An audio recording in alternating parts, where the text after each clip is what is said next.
शुभकामनाएं। अमेरिकी राष्ट्रपति को दिए संदेश में पीएम ने कहा, एक लोकतांत्रिक देश के रूप में दोनों देशों में स्वतंत्रता के मूल्य, साथ ही रणनीतिक साझेदारी भी वैश्विक रूप से अहम।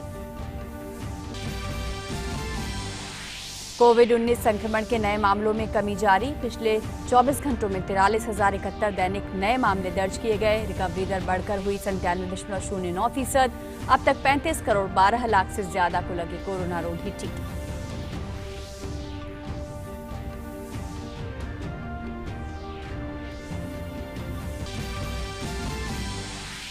स्वामी विवेकानंद की 119वीं पुण्यतिथि आज। कृतज्ञ राष्ट्र कर रहा है नमन। उपराष्ट्रपति एम वेंकैया नायडू, केंद्रीय मंत्री अमित शाह और प्रकाश जावड़ेकर ने श्रद्धांजलि अर्पित की।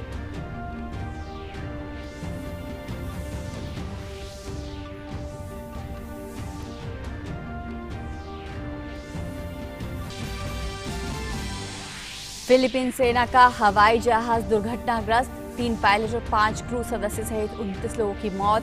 कुल 92 लोग थे सवार, 40 को बचाया गया सुरक्षित।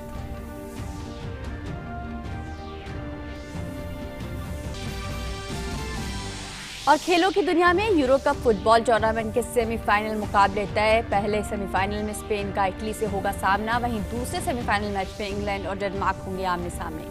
क्वार्टर फाइनल में इंग्लैंड ने यूक्रेन को, तो वहीं डेनमार्क ने चेक गणराज्य पर जीत दर्ज कर अंतिम 4 में बनाई जगह।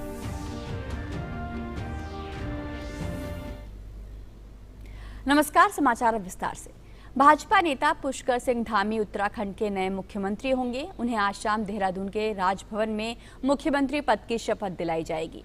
धामी को शनिवार को भारतीय जनता पार्टी विधायक दल का नेता चुना गया था। नेता चुना जाने के बाद उन्होंने भाजपा केंद्रीय नेतृत्व का आभार व्यक्त करते हुए कहा कि वे सभी के सहयोग से आने वाली चुनौतियों का मुकाबला करेंगे। पुष्कर सिंह धामी ने मीडिया से बात करते हुए जनसेवा को ही अपना लक्ष्य बताया। 16 सितंबर 1975 को पिथौरागढ़ जिले में जन्मे पुष्कर सिंह धामी कुमाऊं क्षेत्र के खटीमा विधानसभा सीट से पिछले 2 बार से विधायक हैं। और उत्तराखंड के नवनियुक्त मुख्यमंत्री पुष्कर सिंह धामी ने दूरदर्शन समाचार के साथ खास बातचीत की। राज्य के नए मुख्यमंत्री ने कहा कि उनकी प्राथमिकताओं में सबसे ऊपर विकास का मुद्दा है। आइए देखते हैं इस बातचीत के मुख्य अंश। आज जो है पुष्कर सिंह धामी उत्तराखंड के नए मुख्यमंत्री बन गए हैं। समग्र उत्तराखंड के विकास को लेकर के क्या कुछ सोचते हैं धामी जी, साथ ही क्या कुछ बातों की प्राथमिकता इनकी रहेगी और उसके अलावा इनके सामने क्या कुछ चुनौतियां हैं, इस विषय पर अधिक बात करने के लिए खुद पुष्कर सिंह धामी जी हमारे साथ हैं। धामी जी, सबसे पहले तो डीडी न्यूज़ की तरफ से आपको बधाई हो। जी, बहुत बहुत धन्यवाद। धामी जी, आपकी इस समय क्या कुछ प्राथमिकता रहेंगी उत्तराखंड को लेकर के? देखिए, उत्तराखंड के अंदर बहुत सारे काम मोदी जी की सरकार लगातार कर रही है। चाहे हम ऑल वेदर रोडों की बात करें, चाहे कर्णप्रयाग ऋषिकेश रेलवे लाइन की बात हो, या बागेश्वर रेल लाइन की सर्वे की बात हो, चाहे हमारे जो है भारतमाला प्रोजेक्ट हो। अभी कोरोना के समय में तमाम जगह पर 2-2 हॉस्पिटल ऋषिकेश और हल्द्वानी में बनाए जा रहे हैं। से बहुत सारे काम, चाहे जल जीवन मिशन में हो, हर घर को नल की योजना हो, केंद्र सरकार के द्वारा, और हमारे सरकार की 4 साल की योजना में बहुत सारे काम हुए हैं। उन्हीं कामों को आगे बढ़ाना है। धामी जी, आप सबसे बड़ी चुनौती क्या मानते हैं इस समय में? नहीं, कोई चुनौती नहीं है। हम उत्तराखंड की जनता के लिए समर्पित होकर काम करेंगे, उत्तराखंड की जनता की सेवा करेंगे और उत्तराखंड के जनमानस के लिए जो सबसे अच्छा हो सकता है उसके लिए प्रयास करेंगे। कोरोना के कारण से बहुत सारी स्थितियां हमारे सामने बड़ी कठिन खड़ी हो गई हैं। उन सब में जो है कोशिश करेंगे कि हर प्रकार से लोगों को राहत मिले, नौजवान युवाओं को रोजगार मिले। उस दिशा में काम करेंगे। जो पद खाली हैं जल्दी से जल्दी उनको भरेंगे। डीडी न्यूज़ से बात करने के लिए बहुत बहुत धन्यवाद। जी, धन्यवाद। प्रधानमंत्री नरेंद्र मोदी ने अमेरिका के 245वें स्वतंत्रता दिवस पर बधाई दी है।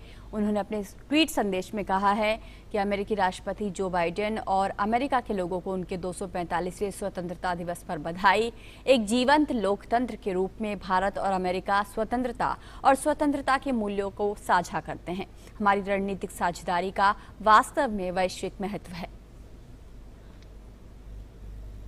सेना प्रमुख जनरल एम नरवणे कल ब्रिटेन और इटली के 4 दिवसीय दौरे पर रवाना होंगे। इस यात्रा के दौरान उनकी मुलाकातें इन दोनों देशों के अपने समकक्षों और अन्य वरिष्ठ सैन्य अधिकारियों के साथ होगी। इन बैठकों का लक्ष्य भारत और इन देशों के बीच रक्षा सहयोग को बढ़ावा देना है। सेना प्रमुख पहले 2 दिन ब्रिटेन की यात्रा पर होंगे, जहां उनकी मुलाकात वहां के रक्षा सचिव, चीफ ऑफ डिफेंस स्टाफ और सेना प्रमुख से होगी। जनरल एम नरवणे कई सैन्य संस्थानों का निरीक्षण भी करेंगे। इटली के 2 दिवसीय दौरे के दौरान सेना प्रमुख इतालवी चीफ ऑफ डिफेंस स्टाफ और सेना प्रमुख के साथ बैठकें करेंगे। जनरल नरवणे कैसिनो शहर में भारतीय सेना के एक स्मारक का भी उद्घाटन करेंगे। अफ्रीका से दिल्ली के पते पर 7 करोड़ की हेरोइन चूड़ियों में छिपाकर भेजी गई, जिसे दिल्ली एयरपोर्ट ने कस्टम ने पकड़ा है। दिल्ली एयरपोर्ट पर ये हेरोइन पकड़ी गई है, जिसे चूड़ियों में रखा गया था। और केंद्रीय गृह मंत्री अमित शाह ने नई दिल्ली में अखिल सिख गुरुद्वारा प्रबंधन समिति कश्मीर के प्रतिनिधिमंडल से मुलाकात की। उन्होंने ट्वीट कर इसकी जानकारी साझा की है।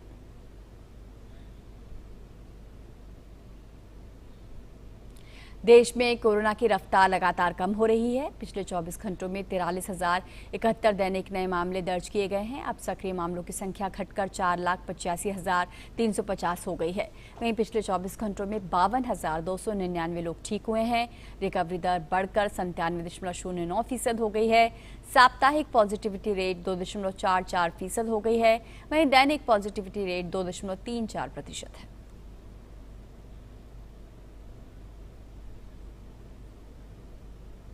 भारत कोविड-19 के खिलाफ लड़ाई को मजबूत करने के लिए दुनिया के सबसे बड़े टीकाकरण अभियान को चला रहा है। देश में राष्ट्रव्यापी टीकाकरण अभियान के तहत देश में 35 करोड़ 12 लाख से ज्यादा कोविड टीके लगाए गए हैं। कोरोना के खिलाफ टीकाकरण अभियान में भारत तेजी से आगे बढ़ रहा है। वहीं पिछले 24 घंटों में 63,87,849 टीके लगाए गए हैं।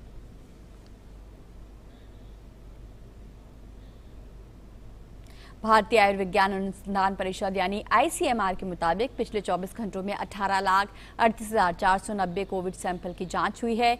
वहीं अब तक कुल 41,82,55,000 के करीब कोविड सैंपल की जांच की जा चुकी है।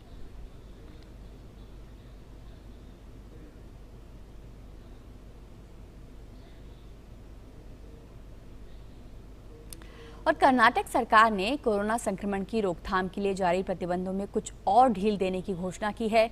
प्रदेश में अब शॉपिंग मॉल को खुलने की अनुमति मिल गई है।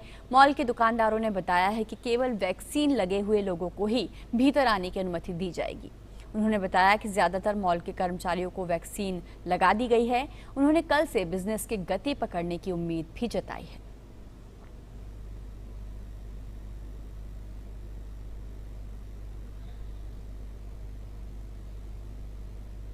अगली खबर लेह से। डॉक्टर विनय सहस्त्रबुद्धे के नेतृत्व में शिक्षा, महिला, बाल और युवा मामलों की 30 सदस्यीय संसदीय स्थायी समिति 3 दिवसीय यात्रा पर लेह पहुंची है। समिति लेह के विभिन्न स्कूलों का दौरा करेगी और संबंधित अधिकारियों के साथ बैठक करेगी। लेह एयरपोर्ट पर सचिव अजीत कुमार साहू ने समिति के सदस्यों का स्वागत किया। केंद्र शासित प्रदेश का दर्जा प्राप्त करने के बाद लद्दाख शैक्षणिक संस्थानों को मजबूत करने, CBSE के साथ मौजूदा स्कूलों की संबद्धता और छात्र शिक्षक अनुपात और बुनियादी ढांचे में सुधार पर ध्यान केंद्रित कर रहा है। लद्दाख के 907 सरकारी स्कूलों में 22,000 छात्र हैं, जबकि 112 निजी स्कूलों में 29,000 छात्र पढ़ते हैं।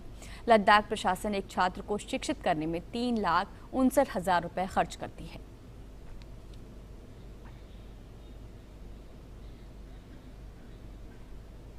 और यहाँ रुक रहे हैं एक छोटे से ब्रेक के लिए। आप देखते रहिए DD news.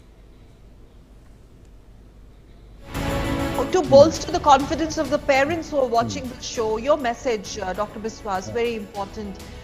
Clinical trials, the results that have come so far, and there's no need. There cannot be a room for vaccine hesitancy when it comes to administering vaccine to kids. 13 to 18, the trials are almost complete. Their vaccination will start very soon. Between 2 to 12, for that category, trials are on. And regarding vaccine, let me tell you, vaccine can protect the person, and everybody who come in the category, they must be vaccinated. If we want to get rid of COVID, vaccine, vaccine and vaccine, that's the last word. We have to vaccinate a reasonable number of population.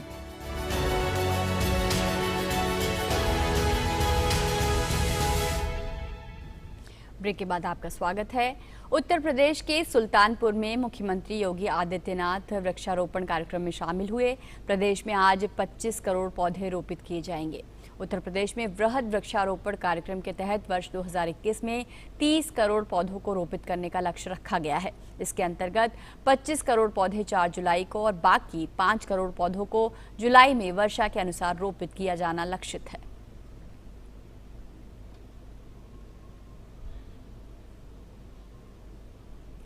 और आज महान संत और भारतीय धर्म दर्शन के प्रतीक पुरुष स्वामी विवेकानंद की पुण्यतिथि है।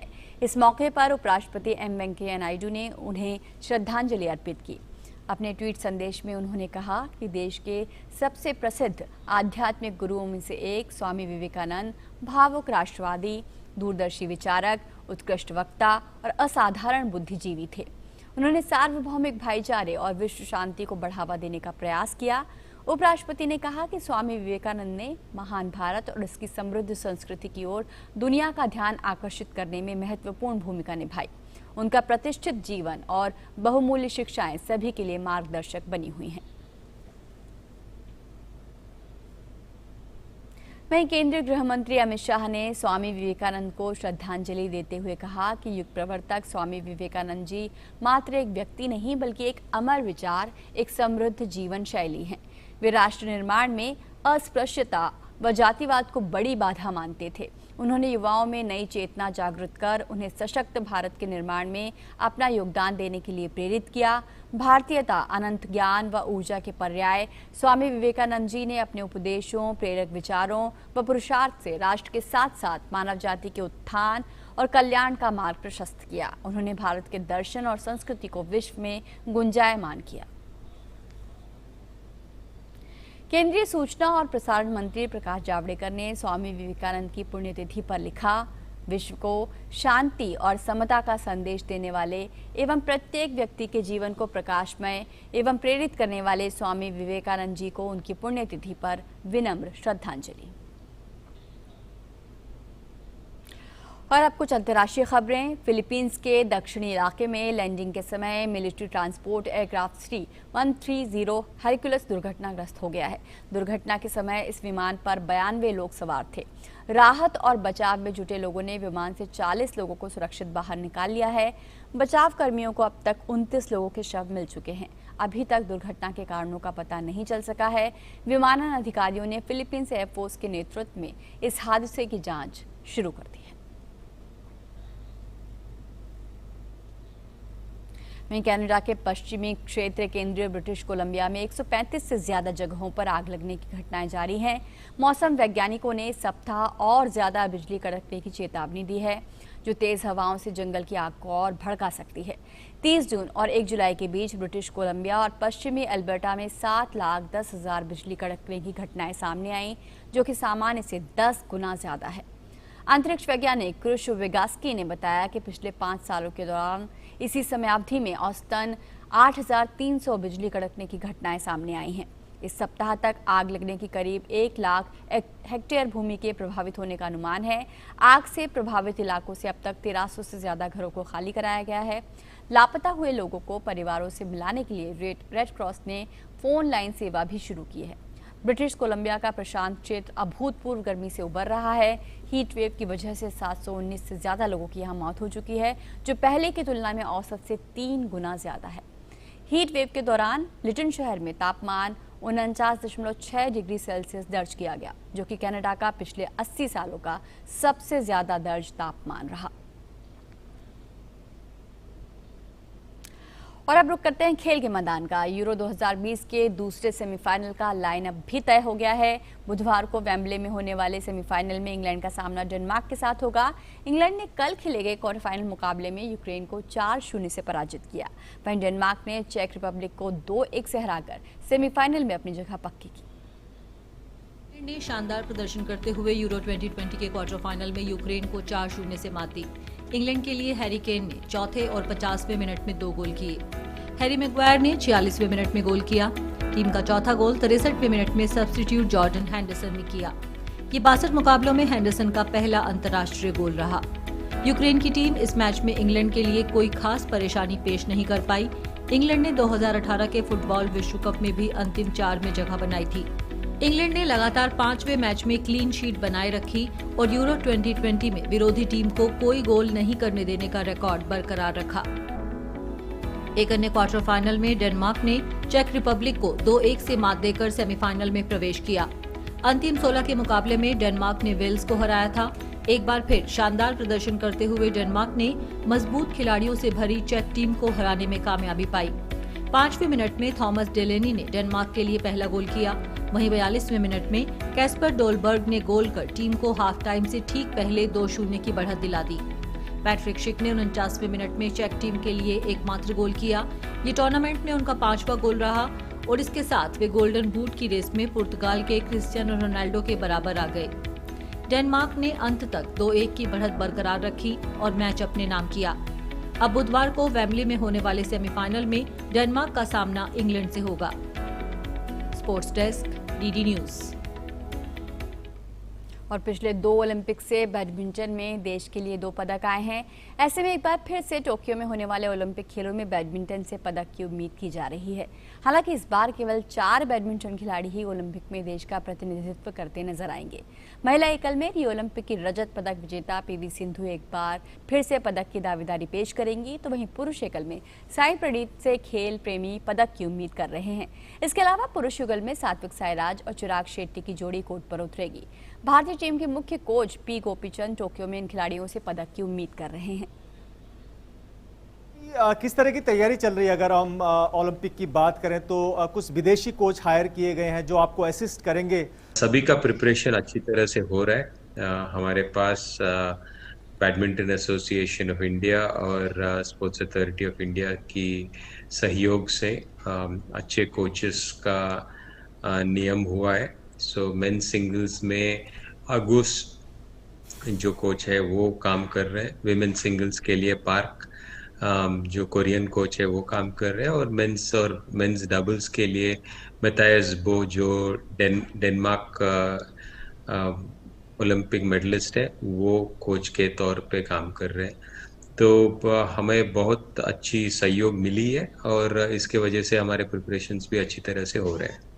गोपी, पिछले कुछ टूर्नामेंट कोविड के चलते स्थगित हुआ, कुछ पोस्टपोन हुए और कुछ कैंसिलेशन हुआ है, तो किस तरह से देखते हैं? खासकर अगर हम साइना नेहवाल और के श्रीकांत की बात करें तो क्योंकि वो टूर्नामेंट में पार्टिसिपेट नहीं कर पाए, इस कारण उनको ओलंपिक में भाग नहीं ले पाएंगे वो, तो कितना बड़ा ब्लो मानते हैं ये भारतीय बैडमिंटन के लिए? मैं मानता हूँ कि साइना, किडम्बी श्रीकांत और हमारे विमेंस डबल्स के अश्विनी पोन्नप्पा और सिक्की रेड्डी, ये तीनों का कहीं ना कहीं चांस बनता था। बट जैसे कोविड सिनारियो इतने अनसर्टेन था कि हमें कोई और रास्ता नहीं था, but we had to wait till the last moment and unfortunately we had those tournaments cancelled. So हमें इन प्लेयरों को कोई मौका नहीं मिला जो लॉस्ट पॉइंट्स को गेन करने के लिए। अगर हम भारतीय बैडमिंटन टीम की अगर नज़र डालें तो पिछले ओलंपिक में 2012 से बहुत अच्छा प्रदर्शन किया है भारतीय बैडमिंटन खिलाड़ियों ने ओलंपिक में। जो ट्रेडिशनल टीमें हैं जैसे कि चीनी ताइपे है, चीन है या मलेशिया, फिर थाईलैंड, इन खिलाड़ियों के समकक्ष भारतीय खिलाड़ियों को देखा जा रहा है इस वक्त। तो टोक्यो ओलंपिक में किस तरह से प्रदर्शन की उम्मीद कर रहे हैं आप भारतीय खिलाड़ियों से? आई थिंक अच्छा रहा। पिछले 3 ओलंपिक्स में अगर 2008 में देखा गया तो पहली बार कोई अपने देश से क्वार्टर फाइनल खेला। फिर उसी तरह से 2012 में एक ब्रॉन्ज और एक क्वार्टर फाइनल्स खेले और 2016 में एक क्वार्टर फाइनल्स और एक सिल्वर मेडल मिला। उम्मीद है कि इस बार एक से ज़्यादा मेडल आए। अगर हम टोक्यो ओलंपिक की बात करें गोपी पर्टिकुलरली, तो कौन से ऐसे देश हैं जो मानते हैं कि उन देश के खिलाड़ी भारतीय खिलाड़ियों के लिए बड़ी चुनौती पेश कर सकते हैं? अभी पिछले 1-1.5 साल से थोड़े कंट्रीज बिल्कुल भी खेले नहीं है, जैसे चाइना वगैरह। सो इन ऐसे प्लेयर्स कौन से लेवल पे आते हैं इसका एक कोई अंदाज़ा नहीं है हमें। सो आई थिंक एक थ्रेट ये रहेगा of the unknown which is definitely there. इनके अलावा जो भी अगर विमेन सिंगल्स देखा गया तो जो ट्रेडिशनल कंट्रीज है जैसे चाइनीज ताइपे, जापान, थाईलैंड, ये मेजर कंट्रीज होंगे कंपटीशन के। उसी तरह से अगर मेंस सिंगल्स में देखा गया तो काफ़ी कंट्रीज हैं, डेनमार्क, जापान, मलेशिया, इंडोनेशिया जैसे स्ट्रॉन्ग कंट्रीज हैं। और मेंस डबल्स में जो जो ओलंपिक के लिए जो टॉप प्लेयर्स रहेंगे वो इंडोनेशियंस काफ़ी स्ट्रॉन्ग रहेंगे, जापान लोकल कंट्री है वो स्ट्रॉन्ग रहेगा। हमारे प्रधानमंत्री खेल को लेकर काफ़ी उत्साहित हैं और खिलाड़ियों से लगातार वार्तालाप करते रहते हैं, तो किस तरह से देखते हैं जब देश का शीर्ष नेतृत्व खिलाड़ियों से खुद बात करते हैं, उनको मोटिवेट करते हैं, तो किस तरह से देखते हैं इस पूरे सिनारियो को आप? आई थिंक बहुत बढ़िया मोटिवेशन मानता हूँ, क्योंकि 2015 में 2016 में करीब 8 मन की बात कंटिन्यूअसली प्रधानमंत्री ने खेल के बारे में बात किया था। तो कभी इसके पहले ऐसा नहीं हुआ कि हमारे देश के जो वरिष्ठ नेता है वो खेल के प्रति इतना इंटरेस्ट दिया। सो उसी वजह से जो खिलाड़ियों को भी प्रोत्साहन हुआ है और खेल के जो एडमिनिस्ट्रेटर है वो भी अपना जॉब सीरियसली लिए हैं। तो इसके वजह से आज के तारीख में अगर आप खेलो इंडिया मानो, फिट इंडिया मानो या योगा डे मानो, तो सारे जो ऐसे प्रोग्राम्स है और ऐसे जो इवेंट्स है इनके लिए जो स्फूर्ति मिलती है वो ऊपर से मान के है कि इनके तरफ से सपोर्ट है। तो मैं बहुत आभारी हूँ हमारे प्रधानमंत्री का कि उन्होंने खेल के प्रति इतना इम्पोर्टेंस दिया, स्पेशली कोविड के टाइम पे भी उन्होंने मेरे ख्याल से ये एडमिनिस्ट्रेशन के साथ चौथा मीटिंग है उनका खिलाड़ियों के मनोबल के लिए और खिलाड़ियों के प्रिपरेशन देखने के लिए। चलिए गोपी, हमसे बात करने के लिए बहुत बहुत शुक्रिया आपका। हम उम्मीद करेंगे कि भारतीय बैडमिंटन टीम टोक्यो में मेडल लेकर आए और देश का नाम रोशन करे। All the best, thank you very much. बुजुर्गों के लिए चलाया गया तपोवाणी रेडियो इन दिनों काफ़ी सुर्खियां बटोर रहा है। इसमें 60 साल से लेकर 98 साल तक की उम्र के बुजुर्ग कार्यक्रम तैयार कर रहे हैं। कोयम्बटूर के तपोवन में रहने वाले बुजुर्गों के लिए ये रेडियो कितना सहायक सिद्ध हो रहा है, बता रहे हैं हमारे संवाददाता गिरीश निशाना।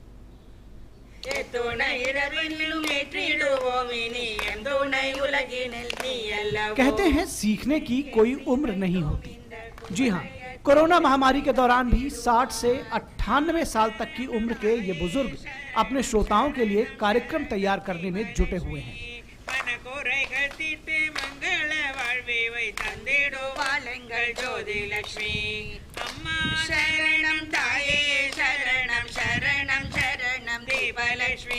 तमिलनाडु के कोयम्बटूर में तपोवन आश्रम में रहने वाले इन बुजुर्गों के लिए आकाशवाणी से सेवानिवृत्त 75 वर्ष के डॉक्टर श्रीधर ने वेब तपोवाणी रेडियो शुरू किया। ये रेडियो इन बुजुर्गों के लिए उस समय सहायक सिद्ध हुआ जब कोरोना के चलते लोग अपने अपने घरों में बंद थे। कोविड के टाइम में सब अपने अपने घर में बंद हो गए थे, इसलिए उनकी मनस्थिति एक प्रकार से डिस्टर्ब हो गया था। प्रोफेसर श्रीधर साहब ने ये जो तपोवाणी रेडियो स्टार्ट किया, इससे सब लोगों को बहुत खुशी हुई और सबको अच्छा लगा। ये 3 महीने से पहले शुरू हुआ, जिसमें कहानियाँ, गाने, भजन और बहुत से धार्मिक कहानियाँ सब सुनाई जा रही हैं। इन सबको देखकर यहाँ के बुजुर्गों को बहुत अच्छा लगा और उनका जो मनस्थिति है और धीरे धीरे कम हो गया है। सब अपने बच्चों से दूर रहते हैं और इस प्रकार के प्रोग्राम के लिए उत्सुक रहते हैं। 3 महीने पहले शुरू हुआ ये तपोवाणी रेडियो आज तमिलनाडु और उसके आसपास के राज्यों में प्रचलित हो चला है। हालांकि अभी इसमें 85 से ज्यादा कार्यक्रम हैं, जिसमें कहानियां, गीत, संगीत और भजन सब सुनाए जा रहे हैं। इतना ही नहीं, बड़े बड़े पदों पर आसीन लोगों के साक्षात्कार और डॉक्टर्स के साक्षात्कार भी यहाँ लिए गए हैं, जिससे अन्य लोगों को काफी फायदा पहुँच रहा है। अपने श्रोताओं के लिए कार्यक्रम तैयार कर ये बुजुर्ग काफी उत्साहित हैं।